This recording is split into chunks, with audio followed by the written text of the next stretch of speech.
po ang sinasabi ng salita ng Diyos. Ngunit, higit sa lahat ng mga bagay, mga kapatid ko, ay huwag ninyong ipanumpa kahit ang langit, ni ang lupa, ni ang anumang ibang sumpa, kundi ang inyong oo ay maging oo, at ang inyong hindi ay maging hindi, upang kayo'y huwag hulog sa ilalim ng hatol. Mga kapatid, ang titulo po ng ating pag-aaral po ngayon ay pinamagatan po nating Palabra de Honor. Palabra de Honor. Mga kapatid, naranasan nyo na po bang makipag-usap o magkaroon ng deal sa isang taong walang Palabra de Honor o sa ibang salita, mga kapatid, ay walang isang salita? Sino po dito, mga kapatid, ang nakaranas na makipag-deal o makipag-usap sa ganong klaseng tao? Yung palaging pabago-bago po at hindi mapanghawakan yung kanyang sinasabi. Yung tao na kapag nakipag-usap sa inyo, na magkikita kayo halimbawa sa usapin ng oras, magkikita kayo halimbawa ng alas 8, palagi siyang dumarating ng alas 9. O yung mga tao na madalas hindi tumutupad sa mga usapan. Now, naunawaan ko po, mga kapatid, na dahil sa mga pagkakataon na hindi inaasahan, di naman po talaga natin palagi na nagagawa na makatupad sa ating usapan, sapagkat hindi naman natin na-predict yung bawat mangyayari sa araw-araw. Pero ang pinag-uusapan po natin dito, mga kapatid at mga minamahal, ay yung isang tao na talagang hindi mapanghawakan yung kanyang salita dahil madalas po niya itong hindi tinutupad. Kumbaga, mga kapatid, ay nagiging habit na po niya ang hindi pagtupad sa usapan. Yung tilang yung parang tinetake na lang po niya lightly yung mga dealings at yung mga pangako na ginagawa po niya sa tao. Ang tanong ko sa inyo, mga kapatid, ano po yung inyong nararamdaman kapag nakikipag-usap o nagkakaroon kayo ng dealings sa ganoong klaseng mga tao? Hindi po ba hindi nyo mapanghawakan yung kanyang sinasabi na nagiging dahilan kung bakit hindi kayo makapagtiwala sa kanya? Lalo na po kung ilang beses na siyang hindi tumupad sa inyong usapan. Hindi po ba pagka napangalawahan kayo, napangatluhan kayo na hindi kayo tumupad o hindi siya tumupad sa inyong usapan, parang nahihirapan na kayo magtiwala sa pang-apat at pang-lima ninyong usapan. At ang madalas po kung madalas na po niya itong nagagawa sa inyo, hindi po ba dumarating sa punto ng ating mga buhay na nayayamot at naiinis na rin po tayo? No? To be honest, mga kapatid, hindi naman po talaga madaling magpasensya sa mga taong habitually hindi marunong tumupad sa usapan o walang Palabra de Honor. So kung ganyan po yung nararamdaman po natin, mga kapatid, sa mga tao na walang Palabra de Honor, gaano pa kaya po kung pag-uusapan po natin yung nararamdaman po ng ating banal na Diyos? Mga kapatid, gusto ko pong diretsahang ipaunawa at sabihin sa inyo na hindi po nalulugod ang ating Panginoon Diyos sa mga taong walang Palabra de Honor.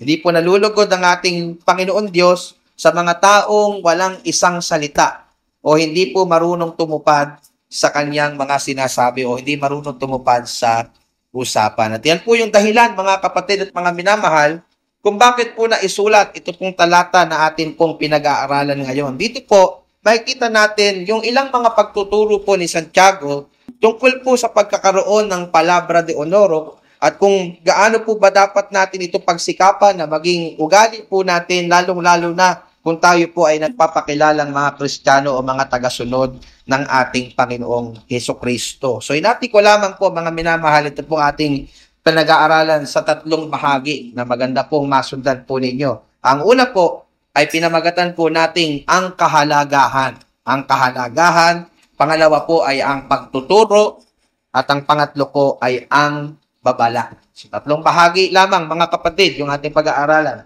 Ang kahalagahan, ang pagtuturo, at ang babala. So pag-aralan po natin isa-isa, mga kapatid, at nawa po matuto po tayo dito sa mga gagawin po nating pag-aaral. So yung una po na gusto ko pong makita ninyo ay yung kahalagahan o ang kahalagahan. So dito po, gusto kong mapansin po ninyo kung gaano po pinahahalagahan ni Santiago yung salita natin bilang mga Kristiyano. Dito po makikita natin kung gaano po dapat natin pahalagahan yung pagkakaroon po natin ng palabra de honor, yung pagiging tapat at totoo po natin sa ating mga sinasabi bilang mga mananampalataya. Sabi po ni Santiago dito po sa unang bahagi ng ating talata, gusto ko pong balikan ninyo yung inyong mga Biblia, tingnan niyo po doon sa verse 12 at ituon po ninyo yung inyong mga mata doon sa unang bahagi. Ang sabi po niya, ngunit higit sa lahat ng mga bagay, mga kapatid ko. So doon po muna tayo huminto, mga kapatid. So dito, malinaw po kung sino po yung kanyang kinakausap. Sino daw po yung kanyang kinakausap, mga kapatid? Yung kanyang mga kapatid. At yan po ay hindi pumapatungkol sa mga physical po niya o biological siblings po niya o mga kapatid. Alam po natin na yan ay pumapatungkol po sa mga mananampalataya na nagsipangalat sa iba't ibang lugar dahil po sa matinding pag-uusig na kanila pong nararanasan. Lalo na kung babalikan po natin yung Santiago Kabanatang 1, talatang 1. And then, nasabi po sa talata, mga kapatid, ngunit hindi sa lahat ng mga ngunit higit sa lahat ng mga bagay. Nakita niyo po yon? So, hindi po klaro, mga kapatid, yung connection po na sinabi po dito ni Santiago doon po sa immediate context niya in verses 7 to 11. Kung saan maalala po ninyo na yung verses 7 at 11, hanggang 11, ay pumapatungkol po sa pagtuturo po ni Santiago tungkol sa kung paano hahaba ang pasensya ng mga mananampalatayang inuusig ng mga taong hindi mananampalataya, o particularly kung paano hahaba yung pasensya ng mga mahihirap na mananampalataya doon sa mga mayayamang hindi mananampalataya na umuusig po sa kanya. Yan po yung pinag-aralan natin from verses 7 to 11, mga kapatid. So, hindi klaro yung connection. Ano kung titingnan ninyo, mula roon sa topic na yon from verses 7 to 11, nagkaroon po bigla ng usapan o pag-aaral o pagtuturo mula sa pagkakaroon ng palabra de honor pagdating sa verse 12.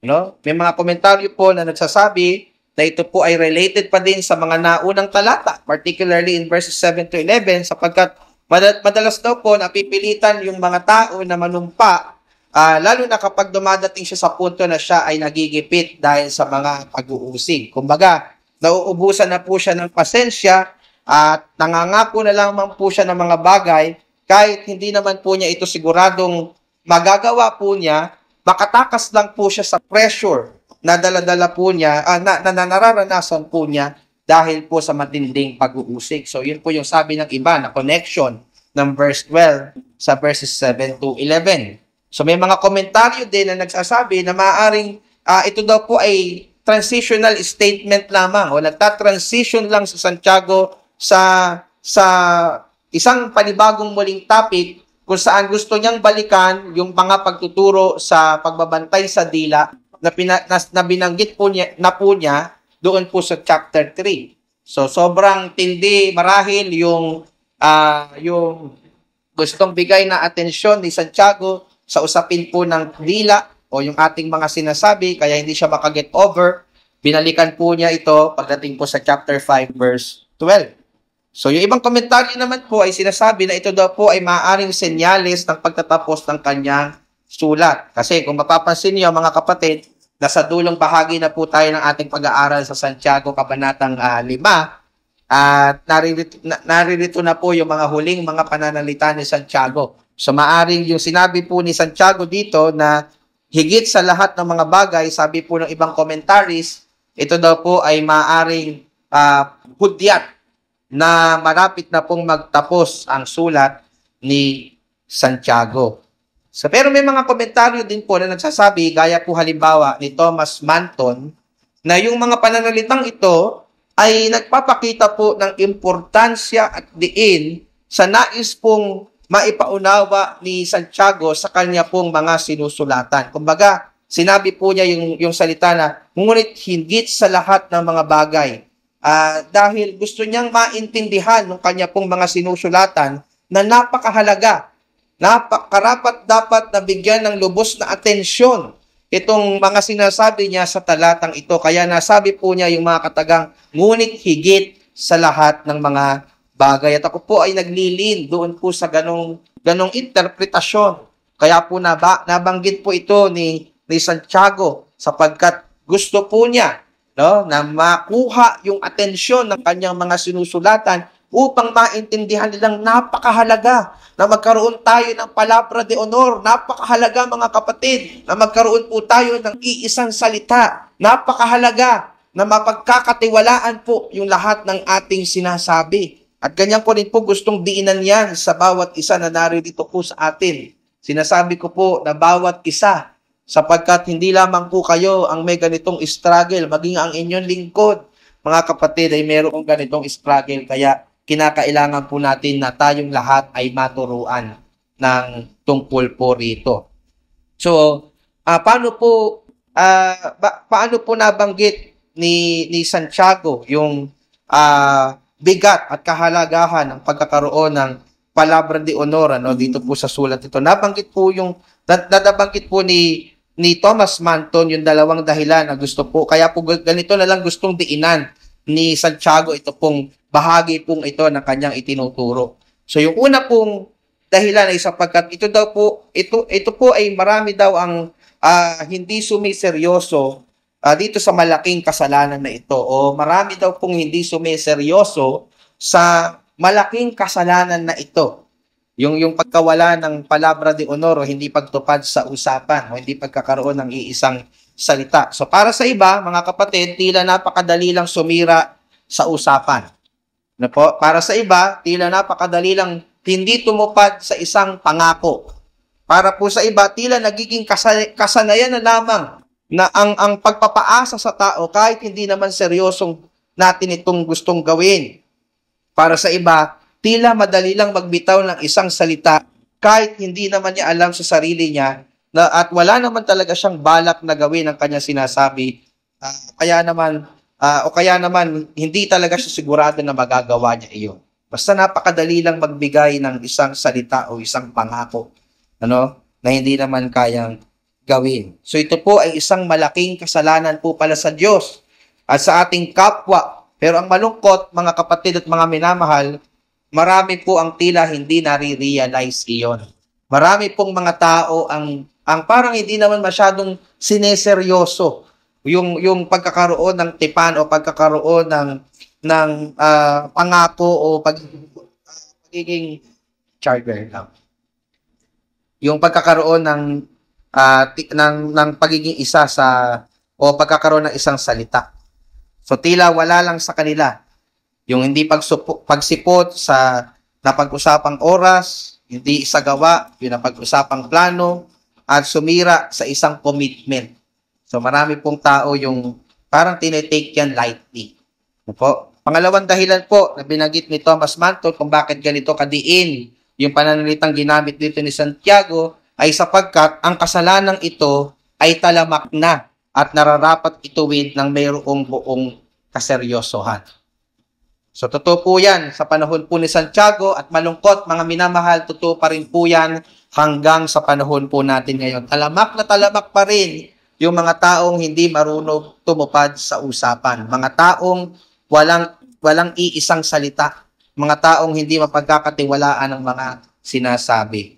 So maraming mga tao at ang malungkot, maging mga Kristiyano, ang walang palabra de honor o isang salita. Yung tipong nadadala na lang tayo nadadala na yung taong kausap o nadadala na po yung taong kausap tayo dahil madalas hindi naman natin ginagawa yung ating sinasabi.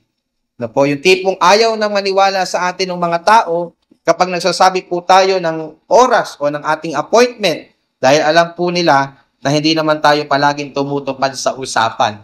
Experience na po ba kayo?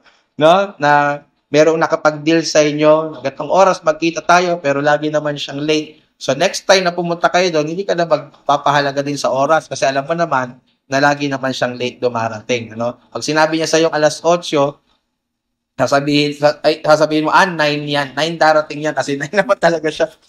So, parang ganoon mga kapatid, sa isang example lamang po. Yung tipong wala nang tiwala sa atin yung tao na magbabayad tayo sa napag-usapang araw sapagkat ilang beses na po tayo nangangako pero hindi naman po natin ginagawa. So talamak na po yung ganitong kasalanan noong panahon po ni Santiago at maging sa panahon po natin. Kaya nakikita po ni Santiago yung matinding pangangailangan upang ituwid yung ganito pong klaseng pag-uugali. Narito nasusundan niyo ba ako, mga kapatid? No, hindi pa po ba lumilipad yung inyong mga isipan? So sana po ay kung paano ito diniinan ni Santiago, sana mas madiin ito sa ating mga puso sa mga oras na ito. Again, sabi ko nga kanina, itong kasalanang ito ay tinitake lightly madalas ng sanlibutan. Pero dapat, kung tayo po ay seryoso na mga alagad ni Kristo, hindi po natin i-take lightly ito. So mga kapatid, dapat po nating bigyan ng nararapat na atensyon ang ating mga dealings at usapan sa mga tao na nakapaligid sa atin. Kasi pwede po itong maging dahilan, mga kapatid, upang masira po tayo sa kanila at hindi na po sila maniwala sa atin. Gusto niyo po ba yon, mga kapatid? Yung parang every time na tayo ay magkakaroon na lang ng dealings sa kapwa natin, hindi na sila naniniwala sa atin kasi madalas naman tayong hindi tumutupad sa ating sinasabi. Yung pwede din po itong maging dahilan, mga kapatid. Ang worst, mga kapatid, pwede itong maging dahilan para matisod sila sa atin at sabihin nilang hindi tayo maayos kausap. Po, so maaaring tinitingnan po nating maliit na bagay lang ito, kaya hindi natin masyadong sineseryoso, pero para po kay Santiago at sa salita ng ating Panginoon Diyos, ito po ay napakahalagang usapin na dapat bigyan po natin ng lubos na atensyon sa atin pong mga pamumuhay. Hindi, yan po ang dahilan kung bakit nasabi po ni Santiago yung mga katagang higit sa lahat ng mga bagay. So sana po, mga kapatid, ay naiintindihan po natin kung gaano po ito kahalaga. So ganito po kahalaga yung usapin ng pagkakaroon po ng palabra de honor o ng iisang salita na sa atin, lalo na po para sa ating mga mananampalataya na inaasahan na isang inaasahan ng mga taong anak ng katotohanan, no, na mapagkakatiwalaan yung ating mga sinasabi. Now, tingnan naman po natin yung pangalawa nating punto, namely yung pagtuturo o ang pagtuturo. So nakita na po natin yung una nating punto, yung kahalagahan. Tingnan naman po natin yung pagtuturo. So matapos pong ipakita ni Santiago yung kahalagahan po ng palabra de honor sa buhay po natin bilang mga mananampalataya, nagbigay po siya ng pagtuturo kung paano po tayo magkakaroon ng ganitong ugali. Gusto niyo po bang malaman, mga kapatid, kung kayo ay nag-i-struggle na magkaroon ng palabra de honor o isang salita? So narito po yung pagtuturo, mga kapatid, pakinggan niyo pong mabuti. So tinuro po niya ito sa dalawang paraan. So una po ay nasa negatibong paraan, pangalawa po o panghuli ay nasa positibong paraan. So unahin po muna natin yung negatibong paraan. Doon po sa verse 12 pa rin, mga kapatid, tingnan niyo po sa pagpapatuloy, ang sabi diyan, huwag ninyong ipanumpa kahit ang langit ni ang lupa, ni ang anumang ibang sumpa. So ito po, mga kapatid, ay hango. Kung pamilyar kayo sa ebanghelyo, mga kapatid, o sa mga ebanghelyo, ito po ay hindi originally kay Santiago. Ito po ay turo ng ating Panginoong Jesucristo sa Mateo 5:33 hanggang 36. And please note, mga kapatid, hindi po pinagbabawal dito ng ating Panginoong Jesucristo maging ni Santiago yung pagkakaroon ng sumpaan o yung pagkakaroon ng tipan. Lalo na po kung tayo po ay sincero at nais naman po talaga nating tuparin yung ating pinag-usapan o hindi natin ito binabaliwala. Sa church natin, meron tayong covenant, hindi po ba? So, hindi po masama sa sarili niya yung pagkakaroon ng tipan o pangako sa isa't isa. So, ang binabawal lang po dito ni Santiago ay yung panunumpa gamit ang anumang bagay, gaya ng mga bagay sa langit o sa lupa na pawang hindi naman po natin pag-aari. So, bakit naman po natin gagamitin sa panunumpa yung isang bagay na hindi naman sa atin? So, ang ilang kahalintulad po nito sa panahon po natin ngayon ay yung mga salitang pex man, mamatay man ako. Pex man, mamatay man ang nanay ko. Pex man, mamatay ka man. So, yung ganong mga pananalita, yung atin pong, yung ibang tao, yung nanay mo, o maging yung sarili mong buhay, ay hindi mo naman pag-aamin para ipanumpa mo. So, yun po yung tinutuwid po dito ni ni Santiago. So, nangyayari lang naman po yung mga ganong mga bagay tuwing kailan po. Naisip niyo po ba na nape-pressure tayong magsumpa o mag-pex man o mamatay man ako? Kailan nangyayari yon? Dumarating lang yon kapag ayaw nang maniwala ng tao sa atin, sa ating mga sinasabi. Kapag sinabi natin, magkita tayo bukas ng alas 10 at sinabi ng tao, uwe, hindi ka alas 10 o alas 12. Diba? O kaya sinabi nung tao na pupunta ako sa ganyang usapan natin pero hindi ka gumawa, ano? So, madalas nangyayari po 'yan kapag hindi naniniwala po sa atin yung tao. O dahil sa ilang beses na po tayong nasira sa ating usapan. Kaya kapag po na-pressure tayo, dahil ayaw na po tayo paniwalaan ng tao, sumusumpa tayo gamit yung ibang mga bagay na binanggit ko po kanina. So mga kapatid, ano po yung solusyon dito? Ayon kay Santiago. Para maiwasan na po yung ganitong panunumpa dahil ang mga tao ay hindi na naniniwala sa ating mga salita.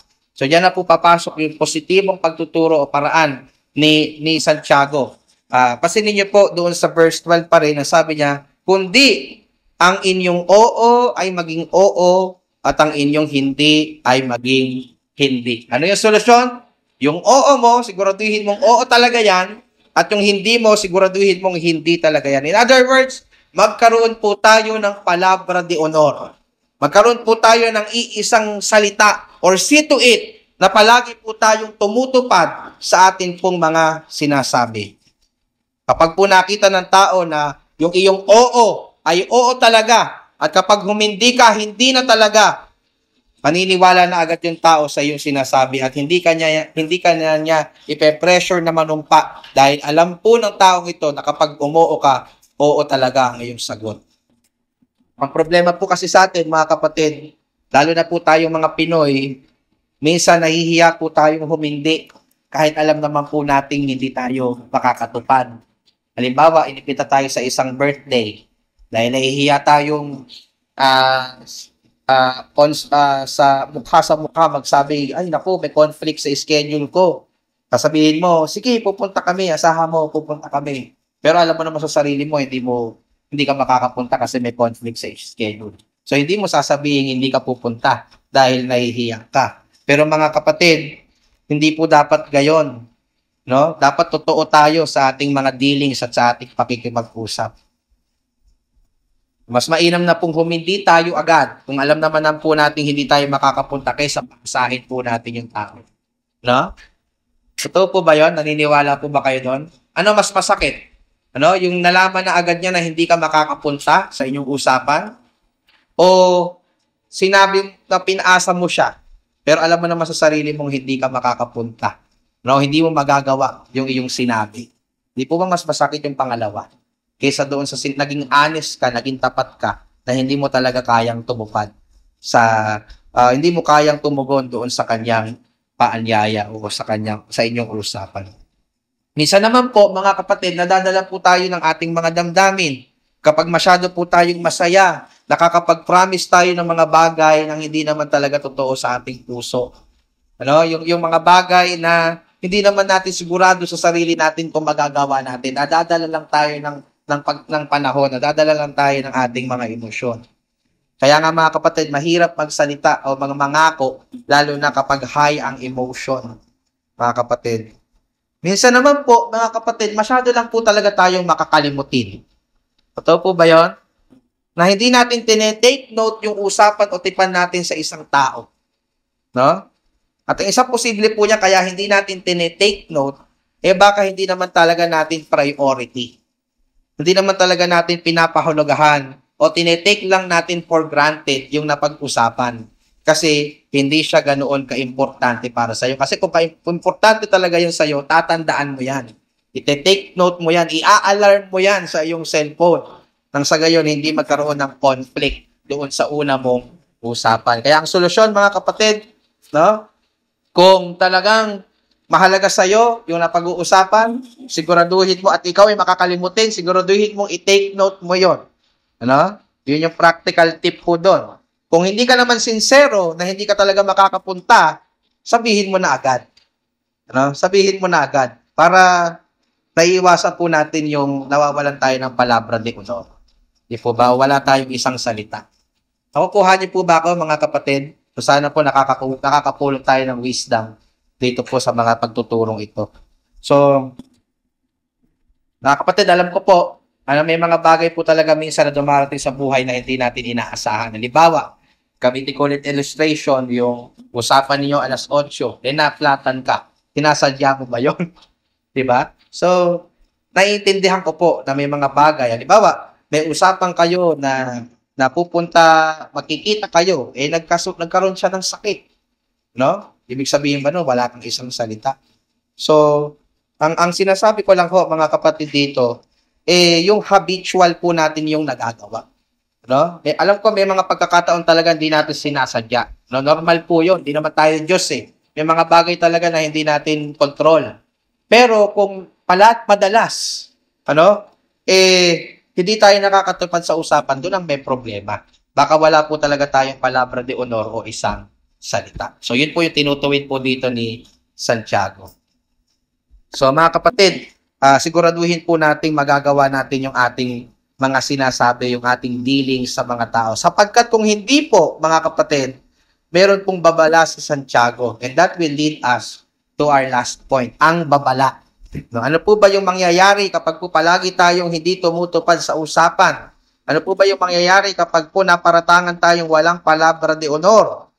So, ang sabi po sa dulong bahagi ng ating text, kinakailangan daw na maging, di ba sabi dyan, kinakailangan na yung oo natin ay oo, ang hindi natin ay hindi. In other words, magkaroon tayo ng iisang salita upang kayo'y huwag mga hulog sa ilalim ng hatol.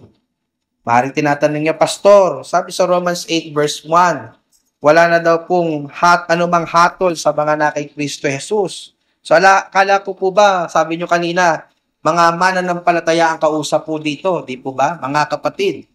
No? Bakit sinasabi po dito na mahuhulog pa rin sila sa kahatulan kung sila po walang isang salita? Ano po ang ibig sabihin dito? Di po ba may contradiction po dito?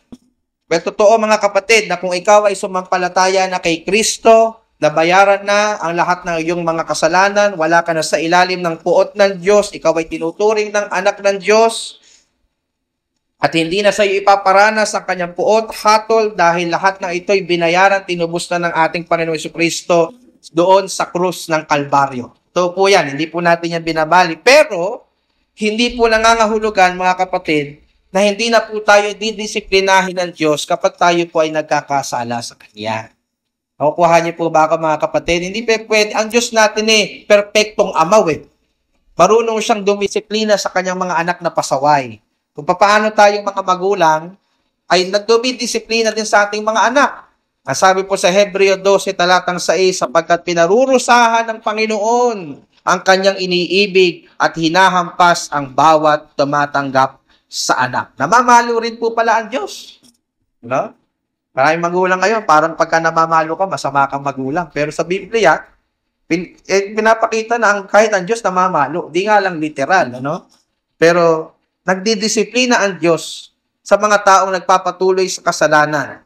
Hindi dahil galit siya sa atin.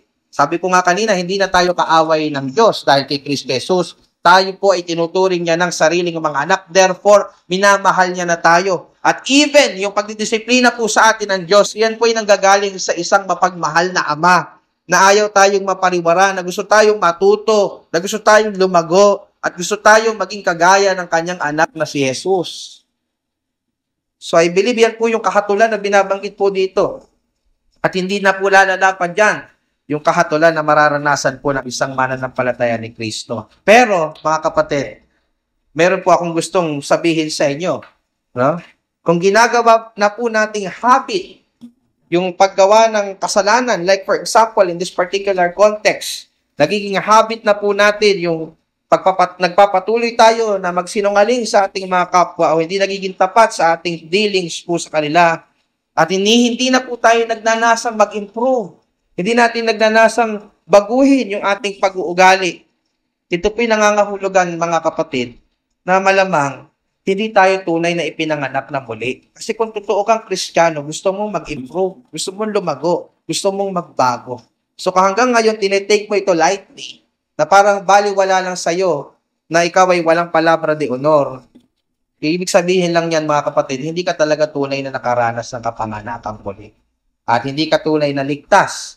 Mararanasan mo pa rin yung hatol ng Diyos sa impyerno at yung napakatindi po niyang banal na puot kung hindi po tayo magsisisi at totoong sasampalataya sa ating Panginoong Kristo. So you see mga kapatid, kung gaano ka seryoso yung asapin po tungkol sa palabra de honor o pagkakaroon ng isang salita sa buhay natin bilang isang mananampalataya. So, nakita niyo ho sa talata, mga kapatid, na napaka-seryoso ng Diyos pagdating sa pagkakaroon ng isang salita. Sana po, ang prayer ko, kung gaano po kaseryoso ang Diyos sa naituro ito, sa atin, seryosohin din po natin ito sa ating mga buhay kung gusto nating mabigyan ng kaluguran ng Diyos.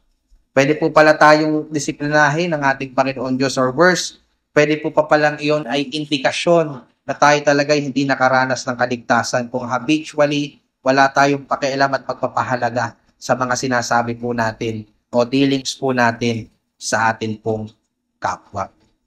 Kaya po ang hamon ko po sa bawat isa sa atin, sikapin po natin maging tapat palagi sa atin pong mga salita. Siguraduhin po natin na tayo po ay merong reputasyon na papanghahawakan po yung ating mga sinasabi.